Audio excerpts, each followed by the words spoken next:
Hey, do Mandela. Okay, from SS3. Pro. Minati Urugo, rest cool. What a plan of Arabi touche, Atu King, Vas for the Zand, Arabi Steve, Narin douche, or Adu Jab Redak, Yimbe de Moiro for my gas, get Sipja and the Gidam, Mini Basta Real, same feeling of my Haider Bitan, or Nago Neputil Final, go to Kutatu, Jair Kuchikoman, Talani Pindo died, Prissy Murtima, Yatugo Arminda, Ano Lula Hanga, Sulima, Harnan Do, Harneless, Harnan Bowl, Hadjam form, Achum Philo, Memi Philo, Yeti Chikam then, Achabedano, Maya Bedano. Pinde en samta dan ni men bamra pusta se milami wungo bawda hen kiram to jinnan so mi hen lami jamal ummatid Vinicius Mbappe kawdum ton jamar Sousa kat on kala ko bawla ton koy reput nan ki fen boros fu bi non kotar pare Baltazar ki balon dor al kabad milami wungo non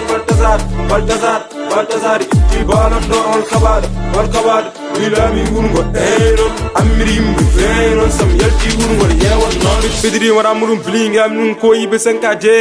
inasta burnum Zidane mi so fadam gal fake yoko hakki di joba sisse respect manki gadda chofat sa wala mo yo bor birkel yo sam siga ma kubba suya yile police notta kam tonya gujja ko jida non wallahi di wungo kalle kam ester jinge post benati wungo hadar ro okay du mandala ko mi god jero su kudiri min kam par o sam nyawala bi notram pello wala fudora wara di mat wayana ni mi jak ummat mi wayi be kam fo hayza bakala imti to karam urutal lawi bakki wungo ko anta dani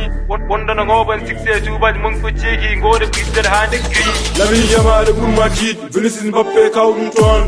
jamar Sousa kat on kala ko bawla ton koy reput nan ki fen boros fu bi non kotar pare Baltazar ki balon dor al kabad milami wungo non